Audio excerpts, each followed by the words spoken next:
I'm Sarai. And I'm Haley. And this is Seamwork Radio. Welcome back to Seamwork Radio. Today we're talking about burnout and how to tell if you're really burned out or just bored. We're going to cover what the symptoms of burnout are and how to recognize them, why it's so easy to confuse burnout and boredom, and 3 questions you can ask yourself in order to use sewing and creative activities to move past both boredom and burnout. So this conversation was partly inspired by a really great book that I read called Burnout by Dr. Emily Nagoski and Amelia Nagoski. And I'll be sharing more about some of the insights that I've learned from that book and how they might apply to our creative lives. So I'm really looking forward to this conversation today. And we're going to start with our icebreaker, as always. Today's icebreaker comes from a Seamwork brand ambassador, Carrie. And Carrie asks, what percentage of your wardrobe is handmade? Do you ever feel guilty purchasing a clothing item you know you could have easily sewn yourself? What do you think, Haley? Do you have that kind of guilt? Oh, not so much anymore, I would say. I think to answer the first question, I think that about maybe 30% of my wardrobe is handmade, but that 30%, those are the items that are in rotation the most, which is a good thing. Probably tells me that I'm on the right track with my things that I'm making. I think that I used to feel more guilty about purchasing things that I could have made, but I think that kind of guilt kind of sucks the joy out of sewing for me, because my why behind my sewing, and this is different for everyone, is not to be totally self-sustaining when it comes to my clothing. My why is creative joy. And I think that if I let that material need get in the way too much or cloud my vision too much, then I lose track of that creative joy. So I just try and focus on enjoying the things that I'm making and the things that I have made that I do get to wear. If that, I don't know, makes sense. Yeah, that makes a lot of sense. What about you? I would say my wardrobe is, 30 to 40% handmade, something like that. I do have a lot of secondhand clothing I've acquired over the years. And there are certain things I just don't really want to sew that I do wear a lot, like jeans. I'm just not that interested in sewing my own jeans. I mean, I would try it. I would do it, but I wear jeans most days, and I'd really rather buy a really well-made, American-made pair of jeans in a great fabric. Same with overalls. I wear a lot of overalls because I live out in the country. I'm always out in the yard doing yard work and things. And I mean, I'd make fashion overalls, but for just utility things like that. Mm-hmm. In terms of guilt, that's a really interesting question, because I don't think I feel guilt about not making things and buying them instead per se, but I do have some guilt about buying things I don't need. And sewing is kind of tied into that, because I think, well, if I really needed it, maybe I would just sew it, because, maybe I'm just acquiring more clothing than I actually need.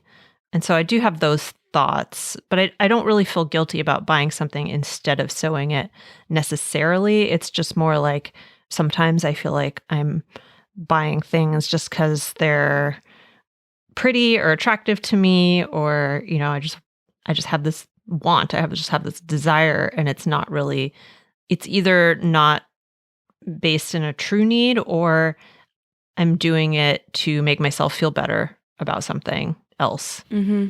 Because I think, there have been times in my life where it's like, maybe I'm just bored, or maybe there's something else going on psychologically, and I'm buying stuff in order to make myself feel better about, not having enough time or whatever it is, I just try to be mindful of that. I don't know if the word I would use is guilt, but maybe a little bit. So that's a really interesting question. Yeah, a little regret sometimes. Mm-hmm. Yeah, and just kind of a questioning, and which is good. It's good to question yourself about things like that. It comes to mind right now because I feel like I've been going through one of those periods lately where I am buying a lot of stuff right now, and some of it is stuff I need and some of it is not. And I think it all started with the Memorial Day sales, are going on. It's like I tend to, what I like to do is keep wish lists of things that I I want, and then when they go on sale, I'll buy them. I'll wait, and that way I know I really, it's something that I really wanted for a long period of time and not an impulse purchase. But then when you start like buying stuff, for me, it's kind of like a cumulative effect. And once I start like buying stuff on sale, I tend to start buying more stuff on sale. So I kind of feel like I've been in one of those little periods, and I'm kind of questioning myself right now. So Yeah, it's just that dopamine, man. We're I know. just chasing that dopamine high. I know. So that's a great question, Carrie. And I'm interested. I know we had a thread on the community about this, about the guilt around purchasing ready-to-wear items recently. And some of those responses really interesting. So if you have a chance, you should go over there and read it. And I think it's a really interesting conversation to have with yourself or with other people. So if you have an icebreaker that you want to share on a future episode, if you're a Seamwork member, you can do that at seamwork.com/go/icebreakers, and that'll take you right to a thread on the community where you can share your ideas for a future icebreaker, and we'll probably use it on the show. All right, so let's get into our topic today, which is burnout. So I read this book about burnout, I think it was last year. And again, it's just called Burnout, and it's by Dr. Emily Nagoski and Amelia Nagoski. And it was a very interesting perspective, and I want to share a little bit about that. But I also wanted to talk about this idea of burnout and boredom and how those two things relate to each other, because I also had this conversation with a friend at the end of last year about burnout. I don't know how you feel about this, Haley, but I feel like at the end of the year, we all kind of start to feel a bit of burnout just with the holidays coming, and we closed down our office for 1 or 2 weeks at the end of December. So there's always kind of a little bit of a rush to get everything done. And, we've usually got family things going on, and just a lot of work kind of accumulates at that time of year. So I was feeling a little bit of that at the end of last year. So we had this conversation, my friend and I, about burnout, and she pointed out that burnout and boredom can often feel really similar. And sometimes you really just need some kind of a new project that'll reinvigorate your passion rather than maybe ceasing work on something. So I thought that was really, really interesting. And I kind of wanted to talk about that today because I think it's something that we can feel towards life, towards work, towards our creative activities. It can really manifest in all these different ways. So I thought I would start by talking about the term burnout and what it really means. So I think we all have an intuitive sense of what it means. And maybe in the context of your sewing or your creative hobbies, I think we all kind of have a sense of what it means to get burned out on them. You're just like, you're tired of them. You're sick of doing this. And maybe that is something that is going on throughout your life. And it's something that you're noticing in the things that you normally enjoy. But I wanted to start by just talking about the actual term burnout. So in the book Burnout, she says that the term was coined by Herbert Freudenberger in 1975, and he defined 3 components of burnout. So the first one is emotional exhaustion, and that's the fatigue that comes from carrying too much for too long. So I think we all know what emotional exhaustion is. Sometimes if you might have heard the term compassion fatigue, things like that. Just if you care about something and it is something that you've been caring about deeply for a long time, eventually you can become emotionally depleted. So emotional exhaustion is the first one. The second one is depersonalization. So that's the depletion of empathy, caring, and compassion. That kind of goes with the first one. So if you notice yourself losing your sense of empathy, losing your sense of caring, that's the second symptom of burnout. And then the third one is a decreased sense of accomplishment, an unconquerable sense of futility, feeling that nothing you do makes any difference. And I think that's the one that can often feel so similar to boredom. It's kind of like this general sense of malaise or apathy, or just feeling like lack of efficacy in whatever it is that you're burned out on. So I thought I'd start with those because I think it's really interesting to think about those and how they might be manifesting for each of us, and then how they relate to boredom. So I wanted to talk about that. So for you, Haley, what similarities do you see between boredom and burnout? Well, I think that, like you mentioned, that the decreased sense of accomplishment is a feeling that I heavily associate with boredom as well. Maybe a bit of exhaustion as well, but not so much as how it's defined here with burnout. Not so much this emotional exhaustion, but just more of a like being tired of something, when you're bored, it's hard to rally the energy to do the thing that maybe it is that you used to like a lot. There's a lot of similarities. I see a little bit of overlap. It kind of seems like a symptom. Boredom seems more of a symptom of the burnout as I'm seeing it here. Mm-hmm. Yeah, I notice a heavy theme of energy here, like this lack of energy. And I feel like that's present for both boredom and for burnout. If you're really bored with what you're doing, you just don't have the energy for it because you don't feel like it's just not lighting you up. And then I think with burnout, maybe it's been lighting you up for too long and your energy has just been taken up by it for too long. So it's sort of, two very different processes that kind of sometimes have the same result. Yeah, definitely. I'm curious if you've ever been burnt out on sewing before. That's a good question. I think it's actually, I might have said yes in the past, but after this discussion, I think it goes more towards boredom. Yeah, same. Than burnout. I don't think I get burned out on it because it's just it's fun and I don't take it that seriously.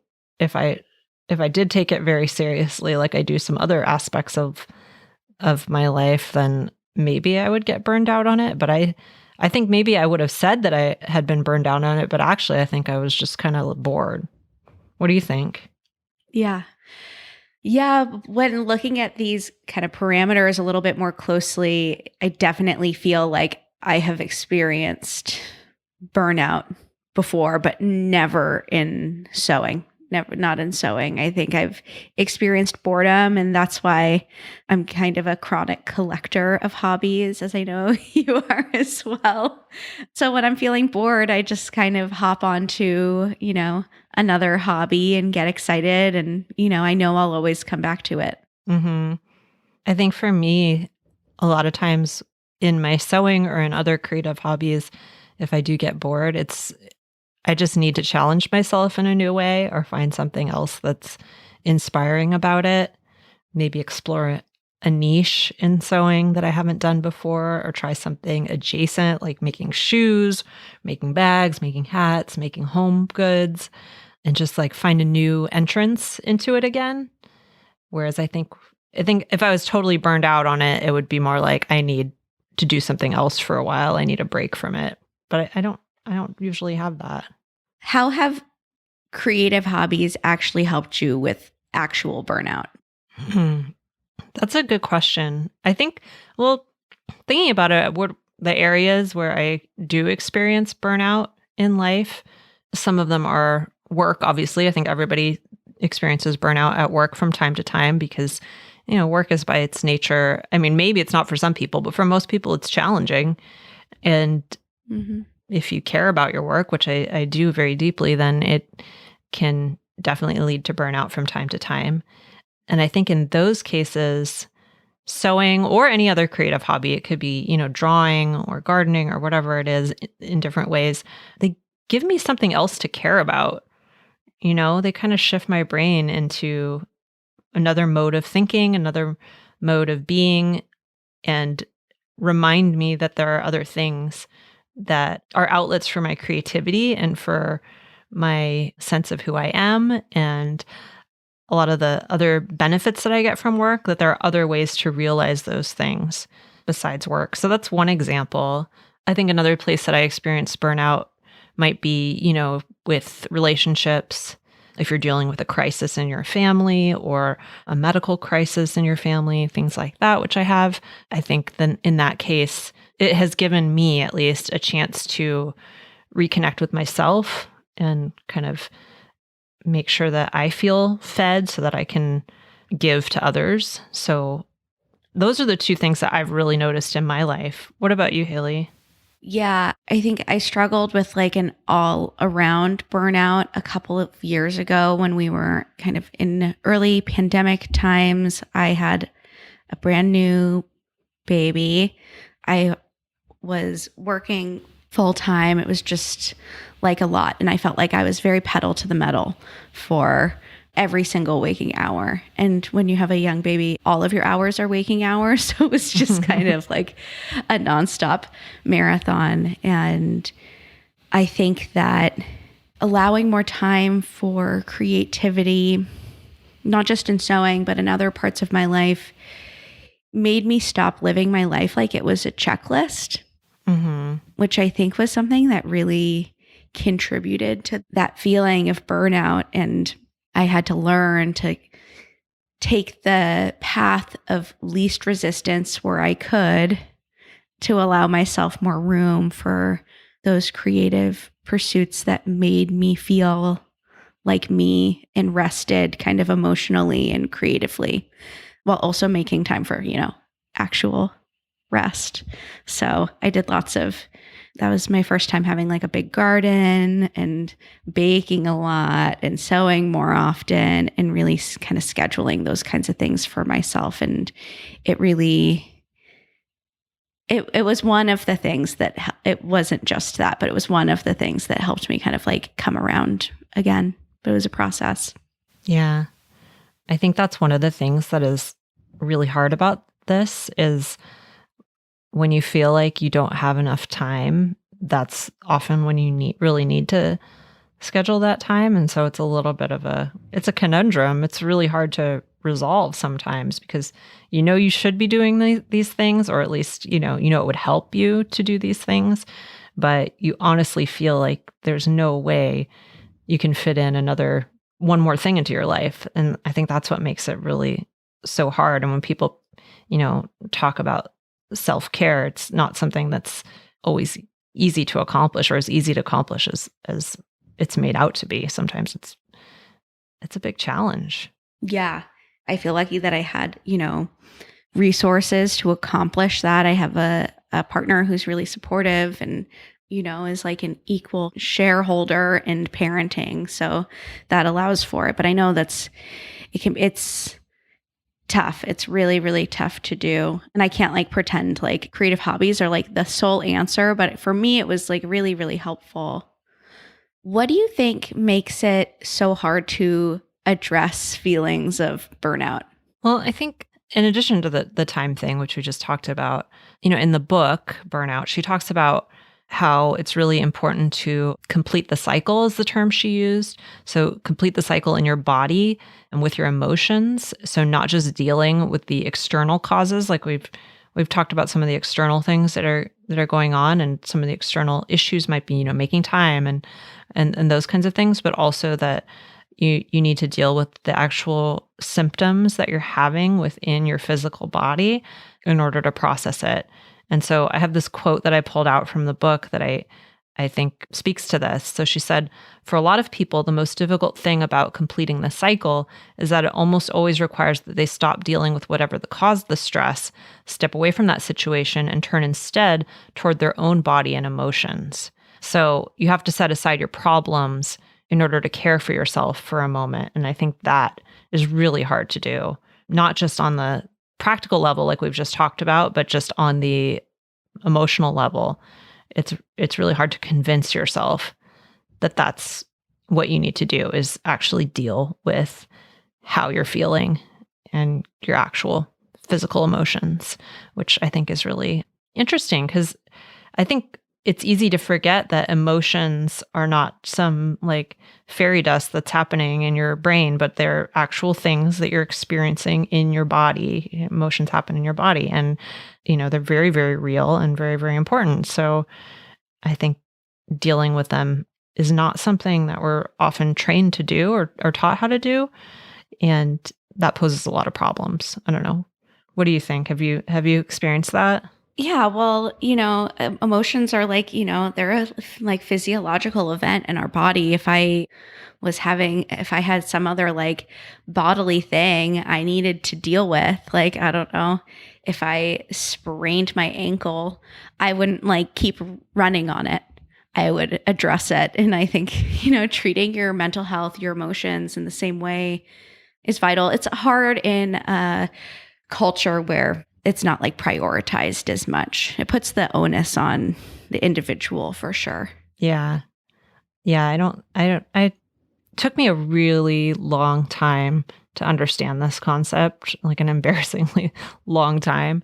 I kind of feel like for most of my life, I denied stress completely, until it was overwhelming. So basically, until I reached the breaking point, I would just pretend it wasn't happening or tell myself that I just had to get through it. That's just the price I had to pay for, doing what I wanted to do or whatever it was. And so I think now that I'm a little older, I can see it ahead of time. I can kind of see around the corner a bit and do things to address it. And creative activities are one of those things for me. So I'm curious about how you feel like it manifests for you. Like, what are the symptoms that you tend to notice when you're starting to feel burnout? Definitely, I think that the precursor to the emotional exhaustion is this general sense of being emotionally frayed about, I feel like, extra sensitive. Like anything is just gonna like set me off into like being a ball of tears. I am a crier, but I am so not a crier. It's like pretty predictable. I think I had like for a while maybe the reputation of being the person at the office who cried, but I was the person who had to read all of the personal essays that people submitted, and they were really sad sometimes or emotional. But I usually know the things that are going to be like, emotional for me or make me cry. But when I feel like my emotions are getting like a little bit out of control, a little bit less predictable, that's like when I start to assess some things in my life. I think also when I'm not feeling like, I don't feel like I have the capacity to be super empathetic too. That's another sign. I'm just like generally just like impatient, and I'm having trouble like, having empathy in the same way that I typically do. Mm-hmm. Yeah. I definitely feel that one a lot. Mm-hmm. I think one of the things that I deal with is just taking on other people's feelings a lot. So if somebody else seems upset, or if somebody else seems like they're in a bad mood, and they might not even be like, I might just perceive like a tone of voice or something like that. This is mostly at work. I worry about it all the time. And so when that can be really exhausting. So after a period of that, I can start to feel that kind of emotional exhaustion and just feeling like not wanting to take that on anymore. So that's definitely something that I look out for. I think another thing for me is just that sense of, and this is where I think it comes into the boredom thing, is that sense of malaise, and just like I stop caring about the things I normally care about. And that could be boredom, or it could be burnout, or it could be some combination of the two, maybe. I don't know. Yeah, I do want to like circle back to the boredom a bit. Where do you think that boredom fits into, all of this? Well, I think, like we've been talking about, they can be easy to confuse just because of that general sense of not caring can be present for both of them. And so I think we can kind of maybe tease apart some of the causes, and that can help to diagnose it. And I think we'll talk about that a little bit when we get to the tips that I've learned from all of this. But I think the good news is that regardless if you're burned out or if you're bored, I think creative activities can really help to alleviate both of those feelings or set of feelings. So one of the things that Dr. Nagoski mentions in the book is that creative expression is one of the ways we can work through burnout. So in addition to things like physical activity or social interaction or laughter, those are all ways that we can help to process our physical emotions.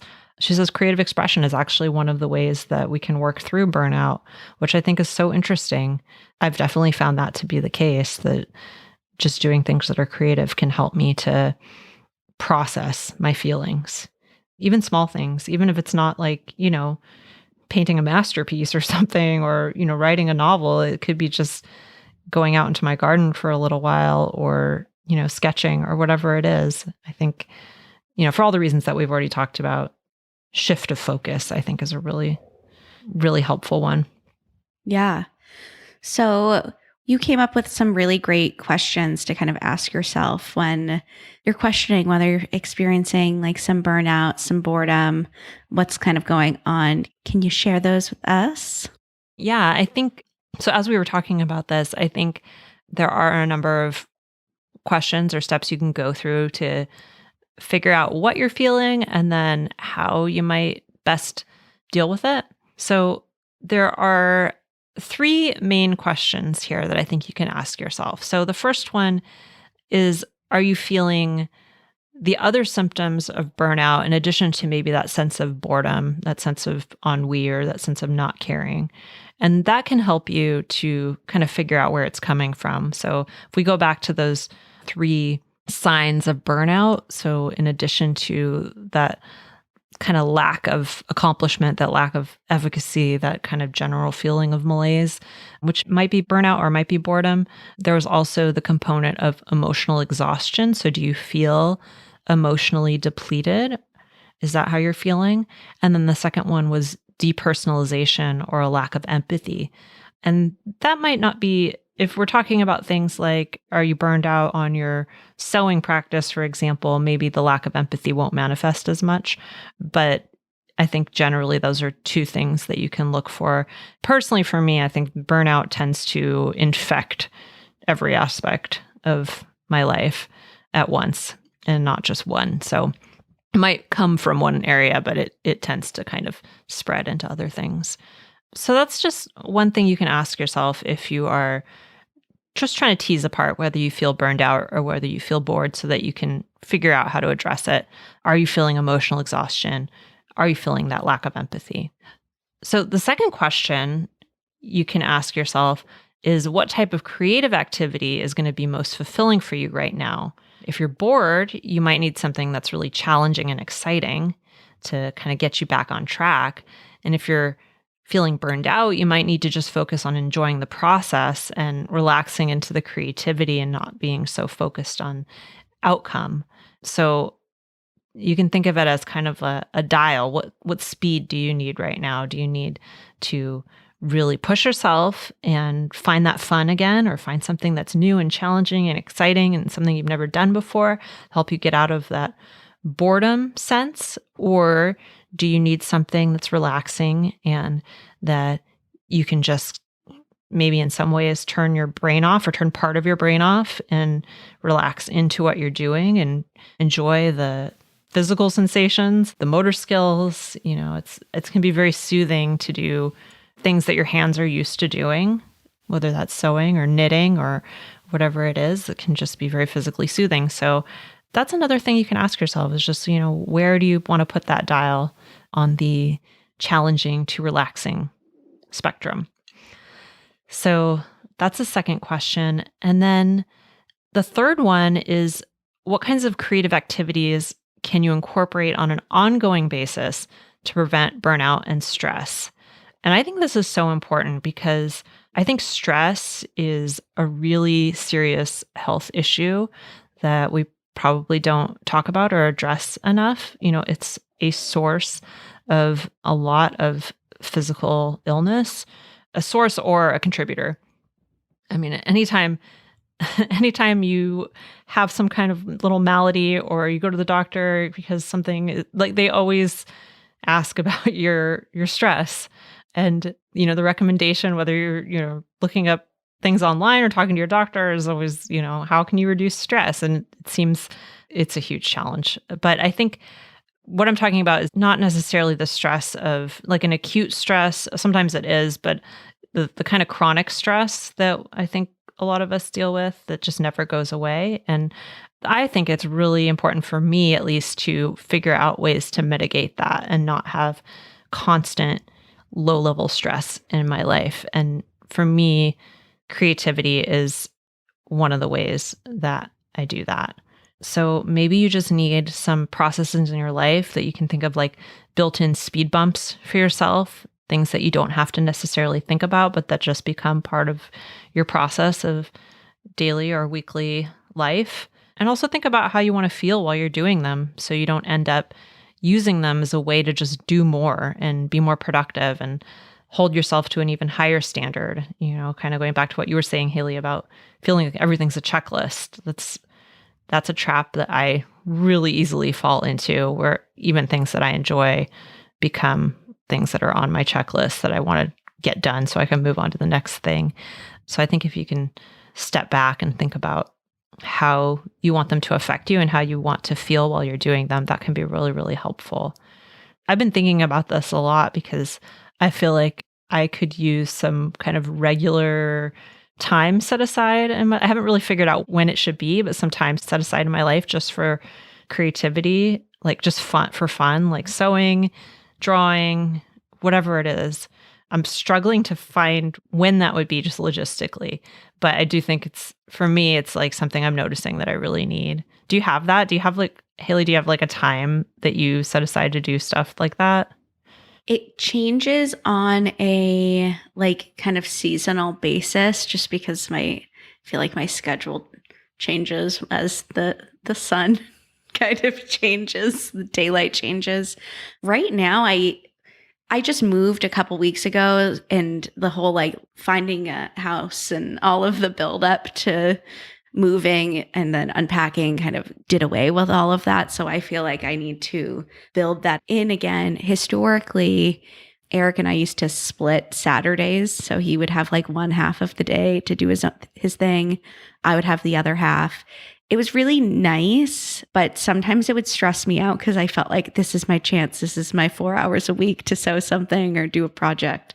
So I like to kind of find a way to build smaller chunks of time in a couple times a week would be my ideal, but I don't have that currently. I have everything else scheduled into my life, working out, eating, social time, but not that. Right now it's bad. I just do it when I can fit it in. Yeah, it's tough. I was thinking about so at our company, we do summer Fridays. So we do like optional short days on Fridays through the summer because here in Oregon, the summers are beautiful and quite short. So we want to make sure everybody gets a chance to enjoy them. So I was thinking about maybe using that time, Friday afternoons, to just as my creative time over the summer, and whether that's, being out in the garden or doing some sewing or whatever it is that I want to do. Yeah, that's a good idea. I might have to borrow that. Well, we had a really good conversation today about burnout and boredom. I do want to recap your questions to ask yourself real quick. The first question is, are you feeling other symptoms of burnout? Those being emotional exhaustion and depersonalization. And also, are you feeling this kind of across the board in your life? Because oftentimes burnout tends to be kind of all-consuming. The second question is, what type of creative activity is going to be most fulfilling to you right now? Think of it kind of like a speed dial. If you're bored, you might need a challenge. You need to crank that speed dial up. If you're feeling burned out, you might need a little bit more gentle creative practice. So turn that dial down and do something that has kind of a low point of entry. And then the third question is, what kinds of creative activities can you incorporate in your life on an ongoing kind of basis to prevent burnout or prevent stress? And kind of having these little speed bumps, we're calling them, for yourself that are built in so you don't end up, going too fast, crashing your car. I think these are all like a really good kind of internal conversation to have with yourself. I don't know, have it with a friend. Have it with a family member, whatever. Good question, good conversation to have. Mm-hmm. So if you are wanting to learn a little bit more about this, we have another episode of the podcast you can listen to, and it is called Escaping the Cult of Efficiency. That's episode 55. And it's all about kind of getting out of that mindset of being ultra efficient in all aspects of your life, which is a trap I know I fall into often and feels very heavily related to burnout to me. And if you want to take a little break from actually sewing and refresh your sewing space and kind of rejuvenate all of your creativity, I definitely recommend downloading the Ultimate Guide to Setting Up Your Sewing Space. It's a free mini guide that has tons of tips and ideas for creating a better, more functional sewing area, no matter how much space you have. I know that having like an optimized space for myself really makes me want to spend more time in it, makes me want to spend more time sewing. So check that out. And if you liked this episode, we would just love it if you could leave us a review. Here is a review from Michaela. Michaela says, informative. I was able to gain some knowledge about quality clothing. Thanks, Michaela. That is so sweet.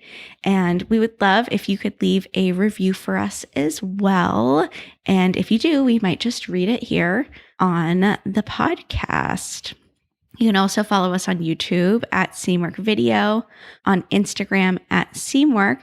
And if you'd like to join Seamwork and become part of our private community, plus get access to hundreds of sewing patterns in a ton of sew-along classes, podcast listeners get 50% off. That's a lifetime discount when you join at seamwork.com/go/podcast50. That is 50% off for as long as you maintain that membership at seamwork.com/go/podcast50. And the other thing I want to mention is we'll put a link to the book that we've been talking about in the show notes as well. And again, that book is called Burnout, and it's by Dr. Emily Nagoski and her sister Amelia Nagoski. And that wraps us up for today. I'm Sarai. And I'm Haley. And this is Seamwork Radio. Seamwork Radio is brought to you by the team at Seamwork. Seamwork's an online community that supports you in creating a wardrobe that feels right for you. When you join us at Seamwork, you become part of our private community of makers, and you also get access to monthly sew-along classes, a library of over 200 sewing patterns, and tons of great resources to help guide you through the sewing adventure that you choose. Podcast listeners can get half off a Seamwork Unlimited membership, which means you can download as many of those 200 plus patterns as you want at any time, and our community will be there to guide and support you. If you'd like to join us for half off, just visit seamwork.com/go/podcast50. You can also find us on Instagram at Seamwork or visit our YouTube channel, which is called Seamwork Video.